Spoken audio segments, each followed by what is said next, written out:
Hi everyone, my name is Allison Ziegler and I'm a gear shop attendant and trip leader at UNC Outdoor Pursuits. Today I'm going to teach you how to plan your next adventure. So have you ever wanted to go on an adventure but didn't know where to start, how to plan it?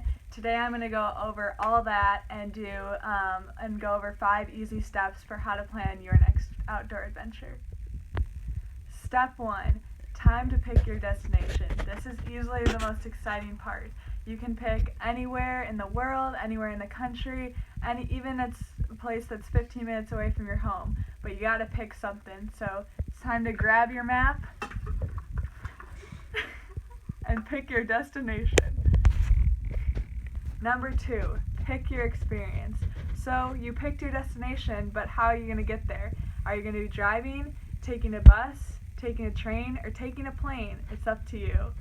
And now, for lodging, once you get there, what do you want to stay in? Do you want to be camping? Do you want to be glamping, RV, or is hotel more your style? Then the other thing you have to pick is what activities do you want to do? Do you want to go hiking? Do you want to go skiing? Do you want to go mountain biking? Or do you want to spend a day on the water? Again, it's really up to you, but those are the next 3 things you should be picking out. Step 3, time to do your research. So you picked out how you want your experience to be, you picked it where it will be, so now you really have to dive in and research those places. Is the place you want to go open right now, or is it closed due to some outside reason like for COVID-19? Do you need permits to the place you want to go? How much is it going to cost? It's time to start looking at this and see what your next steps are. Also, how are the trail conditions? How is the weather? Anything like that, evolving around your activity. How is it going to look? So some of the best websites you can use. TripAdvisor helps to start planning things to do. Maybe if you have an activity but you're struggling to pick how you want to do it, if there's tours available. Also, weather.com helps you check the weather.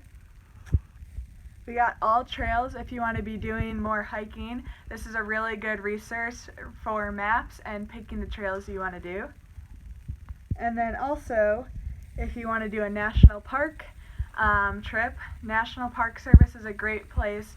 It has many different notifications about if they're open, trail closures, anything like that. So that's another good website you can use while you're doing your research. But overall, it's time to get online and start digging more about your destination and your activity. Now that you've done your research, it's time to start putting everything together. So it's time to have a clear route and a clear itinerary. Some things you might want to think about if you're flying. Do you have a ride from the airport to where you are staying? How about your activities? Do you have a ride from your lodging site to the activity site? These are some of the things you have to start thinking about. So it's time to start putting everything together and make a clear plan.